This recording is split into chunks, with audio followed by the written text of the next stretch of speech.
네, 감사드립니다. 저희 오늘 함께 보실 말씀은 데살로니가 후서 3장 6절부터 13절 말씀 가지고 형제들아 떠나지 마라 라는 제목으로 함께 말씀의 은혜 나누려고 합니다. 바울은 편지를 많이 썼습니다. 그리고 많은 부분 성경으로 되어서 우리가 읽고 보고 하게 됩니다. 그래서 바울의 편지가 신약 성경에 얼마나 많은 부분을 차지하고 우리 신앙의 뼈대를 잇는 뼈대 부분에 얼마나 많은 영향력을 미치고 있는지 우리는 이미 잘 알고 있습니다. 그런데 바울이 편지를 쓸 때 모든 것이 다 편안해서 그리고 완벽해서 편지를 여유롭게 썼던 적은 한 번도 없었습니다. 항상 무슨 일이 있어서 편지를 쓰게 됐죠. 예를 들면 편지를 쓰려고 하는 그 교회 내에 무슨 문제가 있어서 이단이나 아니면 교회 내 공동체 서로 갈등이나 이런 문제들 때문에 있으면 편지를 쓰고, 아니면 자신이 감옥에 gat혀 있거나 하면 편지를 썼었습니다. 그도 그런 것이 편지를 쓴다는 것은 무언가를 전달하고자 하는 거죠. 그리고 어떤 메시지를 전해주고 싶은 마음에 편지를 쓰는 것입니다.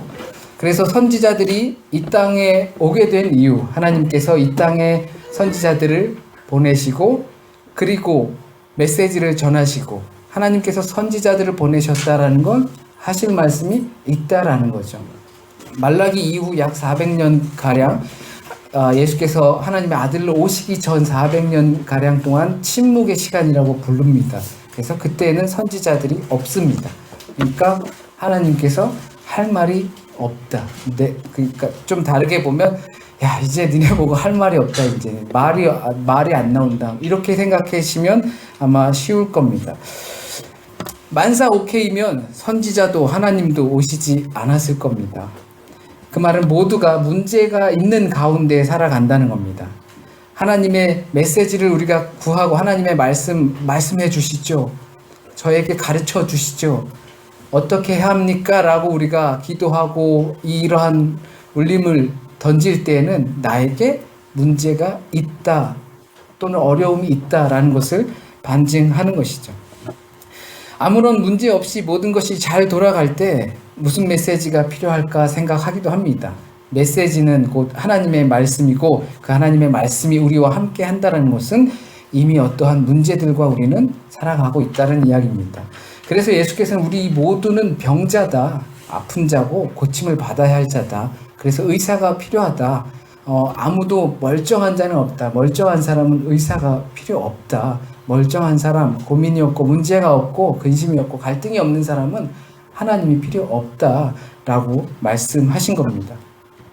우리 공동체 내에도 여러분들이 모여서 또 생활하고 하다 보니까 매일 만나면 웃는 얼굴로 대하기도 하지만 여러분의 삶도 고요해 보이지만 지난주 감사절 예배를 드리면서 과정이나 또는 어떤 결과에 대해서 감사하는 것이 아니라 하나님께서 우리에게 땅, 기초, 기본, 첫 단계, 시작을 주셨다라는 것, 그것만으로도 충분히 감사할 수 있기 때문에 우리는 하나님께 감사하는 사람들이지만 하지만 여전히 우리는 구하고 하나님의 메시지를 구하고 있습니다. 그것은 여전히 우리는 문제를 가지고 살아간다는 겁니다. 개인만 그러겠습니까? 우리 공동체 전체적으로 봤을 때도 그렇습니다. 잠재된 무언가들이 있죠. 여러분 각자들의 각자의 문제도 있고 근심도 있고 하나님의 말씀을 기다리는 그것도 있겠지만 공동체적으로 볼 때에도 공동체가 갖고 있는 문제도 분명 있을 겁니다. 제가 그 문제의 발단이 될 수도 있는 거고 아니면 여러분들이 문제의 발단이 될 수도 있는 겁니다. 공동으로 무언가를 한다는 것은 아무래도 나 혼자보다는 더 많은 문제점들을 갖고 갈 수밖에 없습니다. 무언가를 공유하면서 산다는 것은 그 안에 문제들도 같이 있다라는 거죠. 그래도 함께 가야 한다. 그것이 공동체다라는 이야기입니다. 같이 가면 문제가 생기고 나에게 곤란한 일들이 생기고 그렇다고 해서 이 같이 간 사람 때문에 문제가 생긴다고 해서 이 사람을 버리고 갈 수 없는 것이 공동체의 삶입니다. 뭐 휠거백이라고 해서 이 근처에 많죠. 근처에도 있고 유명한 그 스페인으로 가는 산티아고 그 성지 순례 길도 있죠. 순례길도 있는데 그 길은 약 한 달 정도 걸어가야 되는 거리라고 합니다. 근데 거길 걸어가다가 보면 어떤 사람들 여럿이 만나서 함께 가기도 하고 또 혼자만 가는 사람도 있고 하지만 어떻게든 만나게 됩니다. 그 안에서 연인이 되는 사람들도 있고요. 그 안에서 가다가 헤어져서 중간에 따로 가는 사람들도 있다고 합니다. 왜냐하면 비행기 티켓은 산티아고에서 다시 출발하거든요. 그러니까 거기까지는 가야 되겠고 그래서 따로 헤어져서 가는 경우도 있다고 합니다. 함께 이렇게 가면 문제도 생기고 또 좋은 일도 생깁니다. 예수께서도 제자들을 그렇게 끌고 다니셨습니다. 12제자를 끌고 다니셨는데 12제자들이 다 온순하고 착하고 똑똑하고 딱 하면 잘하고 뭐 이런 사람들이 아니었죠. 문제 있고 다혈질이었고 또 열심당원이었고 모든 문제들을 갖고 있는 사람들이지만 예수께서 그들을 끌고 가셨습니다. 얘네랑 가면 문제 없겠네가 아니라 문제가 있지만 그들을 데리고 또 교육하고 가르치시고 하나님의 나라를 선포하시고 그들도 치유하고 했던 겁니다.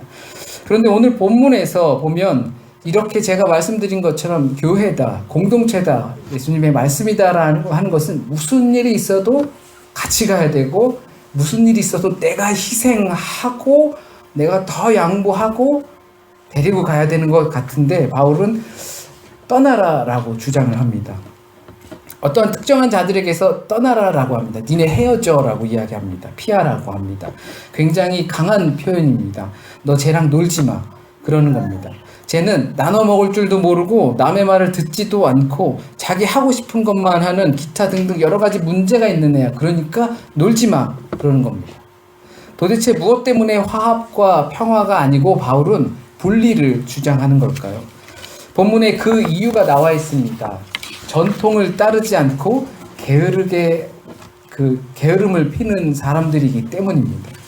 전통을 따르지 않고 게으르게 행해서 그 안에서 문제를 만들어낸 사람들이기 때문에 절규해라라고 합니다.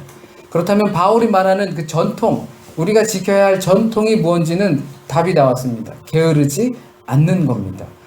성경 번역서들이 이제 새로운 번역 뭐 이렇게 할 때 여러 가지들을 보셔서 게으르다라는 말이 조금은 다르게 표현이 됐습니다. 어떤 사람들은 규모 없이라고 표현이 됐고 어떤 성경에서는 게으르게 또 어떤 성경에서는 무질서하게라고 이렇게 번역이 되어 있습니다. 다 같은 뜻입니다. 무질서하게, 무개념으로, 무책임하게 그리고 규모 없이 계획 없이 그렇게 생활하는 그러한 사람들이 문제를 그러니까 전통을 따르지 않는 사람들인데 그것 때문에 바울이 헤어져라 라고 하는 겁니다.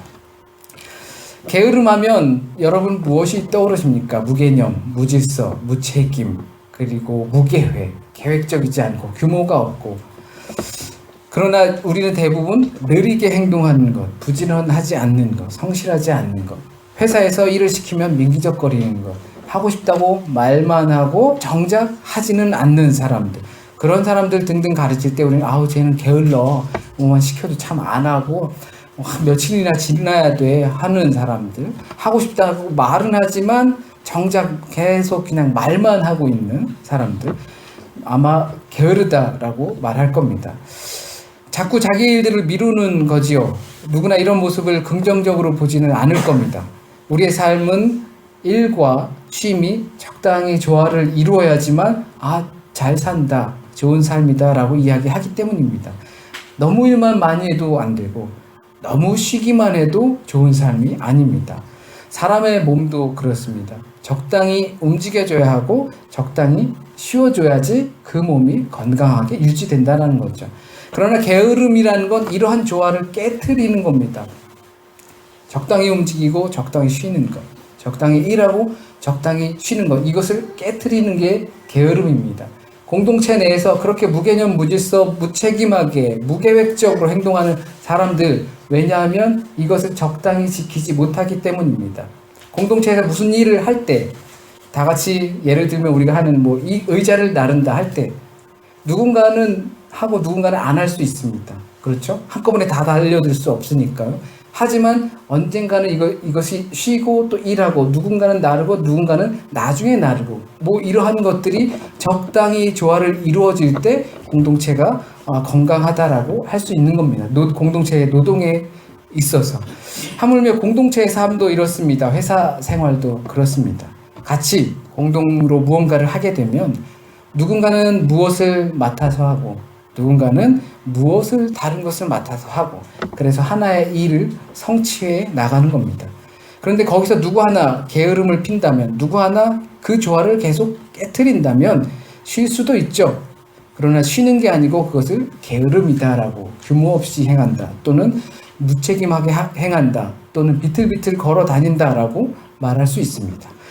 오늘 본문에서는 그 게으름을 뭐라고 하냐면, 바로 제가 말씀드린 것처럼 이 모호한 말을 그리스어 성경으로 바로 보게 되면 무책임한 것, 무질서하게 막 돌아다니는 것, 길을 가다 보면 우리 한쪽 길로 가고 뭐 또 질서 있게 가고, 또 그것이 꼭 정해진 것이 아니더라도 또 앞에서 누군가가 오면 길을 피해주고 뭐 이런 질서가 있잖아요.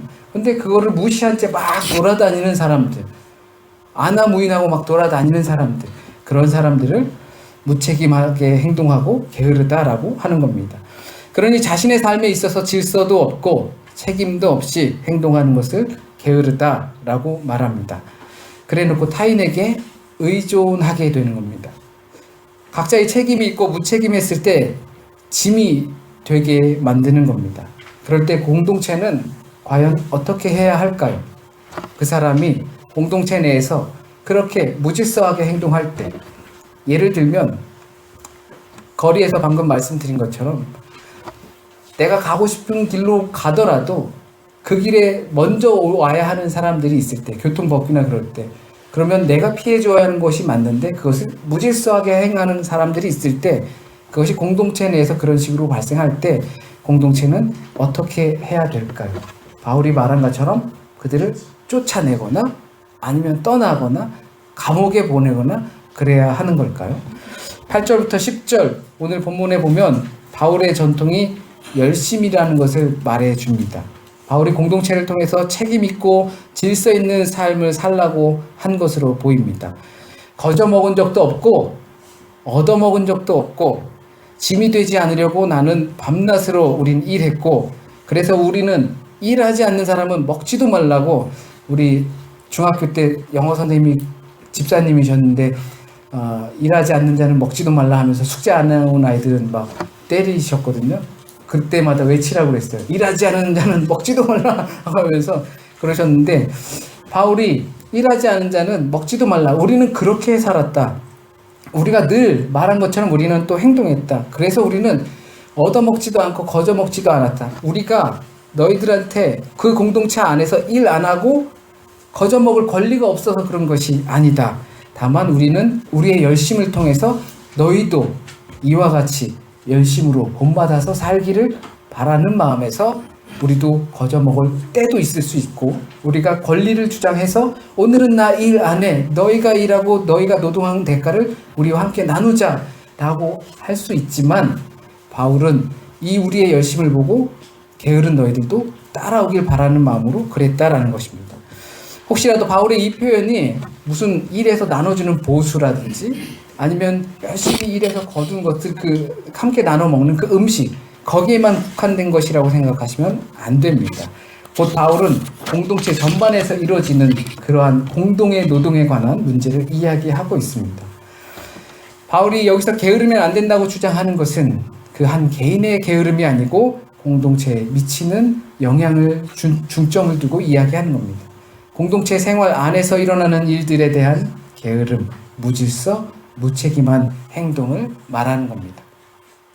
그렇기 때문에 내가 일하지 않아서 나 대신 누군가가 일해야 되고, 누군가는 쉬지 못하여서 일해야 되고, 쉼의 조화가 깨져버리면 그 공동체도 쉽게 파열음이 생기게 됩니다.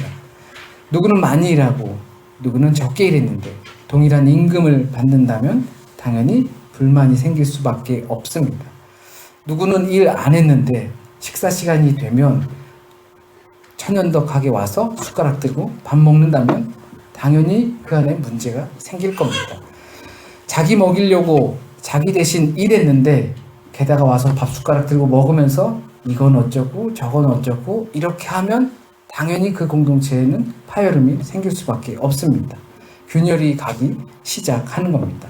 그러면 그런 일들이 생기는데 문제는 있는데 어떻게 해야 될까요?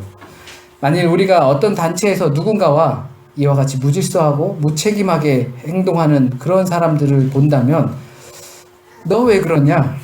너 그러지 말아라. 잘못됐다 말할 겁니다. 숙제를 같이 공동으로 함께 팀워크를 해서 하는데 팀아바이트를 하는데 누군가는 숙제를 안 해요. 그리고 나서 같이 그룹의 아바이트에서 점수를 같이 받으려고 해요. 그러면 말하겠죠. 너 그러면 안 돼. 우리는 같이 일하는 거야. 같이 해서 같이 점수 받아야 돼. 그러지 마. 그러겠죠. 그런데 오늘 본문에서는 이 공동체 안에서 열심히 일하고 그리고 배워야 한다는 식으로 이야기를 합니다. 이 말은 열심히 일하는 것이 당연하지만 공동으로 일하고 공동으로 추수하고 공동으로 나누는데 누군가가 게으름을 피면 그것이 그대로 다른 누군가에게 전가되어서 짐이 되니까 그러면 안 된다. 이것을 몸으로 보여준다는 것입니다. 모범된 모습으로 보여준다는 것입니다. 불러다가 너 그렇게 하면 안 돼. 다 같이 일하는 건데 근데 그것이 우리의 삶이죠. 하지만 양식이 있고 소양을 갖춘 사람이라면 그렇게 일하는 사람을 보고 책임 있게 자기도 함께 한다라는 거죠. 우리 교회도 적지 않은 사람들이 모이고 또 함께 일들을 하고 해야 할 일들이 있습니다. 아무리 적어도 그런 일들은 있습니다. 그래서 사람들이 모여서 하다 보니까 바울이 오늘 본문에서 경고한 것처럼 그러한 문제들이 발생할 수 있습니다. 함께 한다는 것은 문제를 함께 수반하는 것이니까 아무리 그리스도 공동체여도 그런 문제들이 발생하는 것은 피할 수 없습니다. 문제없는 함께함은 절대 어느 곳에서도 없습니다. 함께한다면 그곳에는 늘 문제가 있습니다.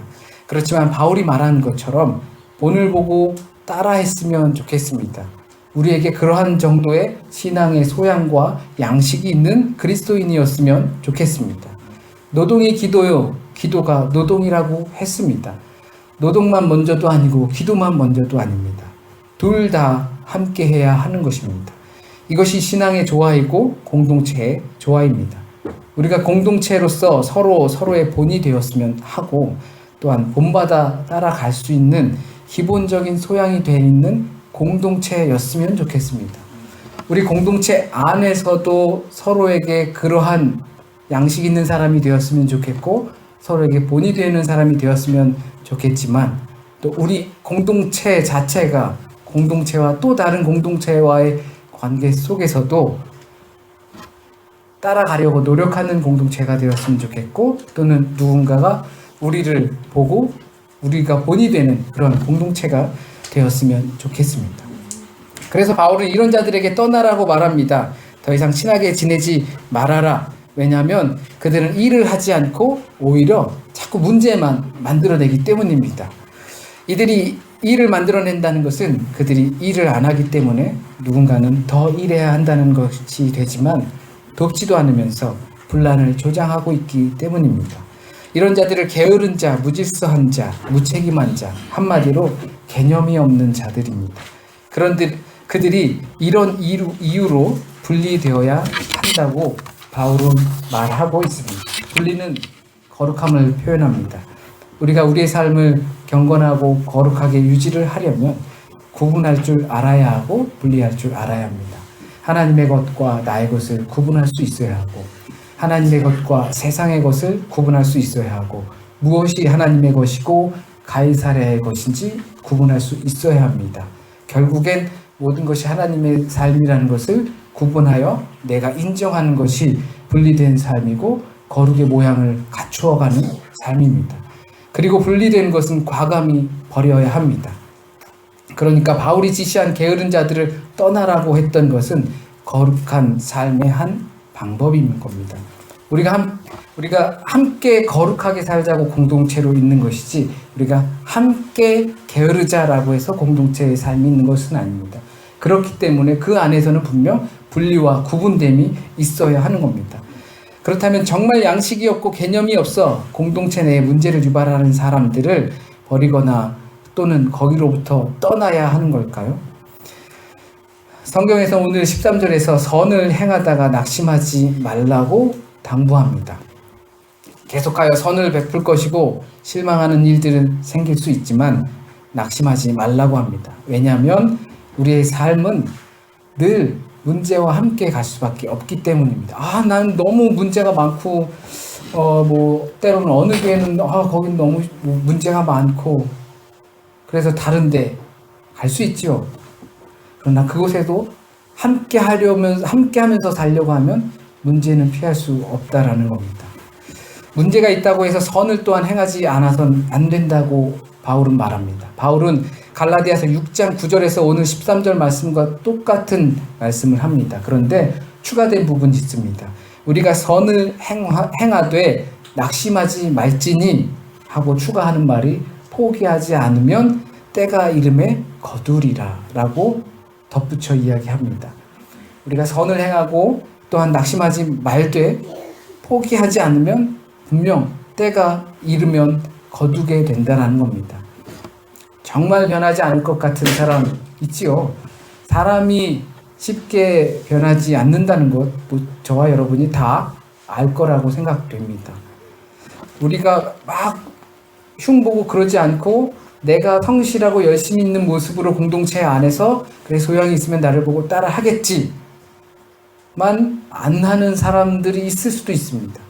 하지만 바울은 포기하지 않으면 때가 이름에 거두게 된다고 더불어 이야기를 합니다. 사람은 홀로 살 수 없고 공동체 안에 있습니다. 게다가 신앙인이라는 것은 그리스도인이라는 것은 혼자만 어떤 나만의 행복감을 추구하기 위해 갖는 것이 신앙이 아닙니다. 공동체를 일궈 나가는 중요한 역할을 맡고 있습니다. 그러다 보면 여러 가지 실질적인 문제를 경험하게 될 수 있습니다. 공동체를 파괴하는 무질서하고 무책임하고 그리고 무개념한 사람들을 경험하게 될 수도 있습니다. 그러면 실망하게 되겠죠. 하지만 바울의 표현처럼 떠나는 것이 아니라 거둘 때가 분명히 있다라는 겁니다. 실망하지 않고 낙심하지 않고 포기하지 않으면 때가 이르러서 거둘 때가 있다라는 겁니다. 문제들을 그냥 지켜보자는 것은 아닙니다. 하지만 우리가 선을 베푸는 것은 사람에게 하는 겁니다. 선으로 사람을 변화로 이끌라고 하는 겁니다. 아이들을 키우다 보면 당연히 그렇죠. 그런데도 벗어나기 참 힘든데요. 자꾸 말로 가르치려고 하는 성향이 굉장히 있습니다. 그런데 말로 해서 안 된다는 거를 알아요. 아는데도 그게 제일 쉬워요. 그래서 자꾸 말로 하고 혼내고 또 벌도 세우고 그래요. 근데 그게 쉽지 않고 말로 해서 되지 않는다는 걸 알지만 하지만 우리가 선택하는 건 말로 하고 또 야단치고 또 혼내고 이런 것을 쉽게 선택하는 경향이 있습니다. 바울의 말은 그러지 말라는 거죠. 저한테 굉장히 찔리는데요. 선을 베풀되 끝까지 베풀고 낙심하는 일이 또는 실망하는 일이 생겨도 실망하지 말고 다 원래 사람은 그런 거야. 하지만 네가 먼저 복음을 만났으니까 참고 그리고 끝까지 포기하지 않고 기다리면 분명히 때가 되면 이른다. 결과를 맺을 거다. 그러니까 나에 대한 때 나 열심히 하면 좋은 일이 생길 거야. 이게 아니라 공동체 내에서 선을 행하는 부분, 공동체 내에서 문제를 해결하는 방법, 그것들이 선을 끝까지 포기하지 않고 행하는 데 있다는 것을 우리가 함께 믿고 고백하길 바랍니다. 우리가 본이 되고 또는 누군가가 따라오고 또는 우리도 따라갈 수 있는 저와 여러분이 되길 바랍니다. 함께 기도드리시겠습니다. 주님, 저희와 함께하여 주세요. 저희는 연약한 자입니다. 너무 연약하여서 주께서 하여 주신 말씀, 그 말씀도 쉽게 또 잊어버리고 우리의 욕심을 따라서 쉽게 바꾸어 버리는 경우가 얼마나 많은지 모릅니다. 우리는 문제 가운데 살아갑니다. 하나님, 그 문제 가운데서 주님 바라보게 하여 주십시오. 주님을 더 가까이 주님을 더 친밀하게 대하게 하여 주십시오. 주님, 내 안에 들어와서 살아갈 때 우리의 안의 모습이 부족함 없게 주님 인도하여 주시옵소서. 거룩한 삶을 향해서 갈 때 늘 쉽게 가려고 합니다. 절대 쉬운 길이 아닌데도 우리는 쉬운 길로 가려고 합니다. 그리고 쉽게 또 무언가를 얻길 바랍니다. 말로 하는 것이 아니라 주님께서 가르쳐 주신 삶으로 살아가는 것인데 그것을 자꾸 쉽다고 말로만 하려고 합니다. 하나님, 다시 한번 다짐하고 또 생각합니다. 우리의 삶으로 세상을 살아가게 하여 주시고 공동체를 살아가게 하여 주시고 자신 혼자를 살아갈 수 있도록 하여 주십시오. 그 삶을 본받아 살아갈 수 있는 세상 만들게 하여 주십시오. 우리가 주님을 따라가듯 또 주님을 따라가는 우리를 보고 또 다른 누군가가 따라올 수 있게 하여 주십시오. 주님을 따라가는 우리 공동체를 보고 또 다른 공동체가 따라오게 하여 주십시오. 또한 우리도 본받고 따라갈 수 있도록 주님 인도하여 주십시오. 주님, 혹시라도 잘못 전해진 말씀이 있으면 우리 마음밭에 주께서 오늘 이 시간 이 자리에서 하시고자 했던 그 말씀만 우리 마음 깊이 뿌리 내려서 열매 맺게 주님 인도하여 주십시오. 또한 한 주간의 삶을 살아갑니다. 질병들과 함께 가고 삶의 문제들과 함께 가고 고민들과 함께 가고 갈등들을 데리고 함께 한 주간을 살아갑니다. 주님, 그것에 지지 않게 하여 주시고 주님 이름으로 승리할 수 있도록 주님 한 주간 지켜주십시오. 모든 말씀 우리 주 예수 그리스도의 이름으로 기도드립니다. 아멘.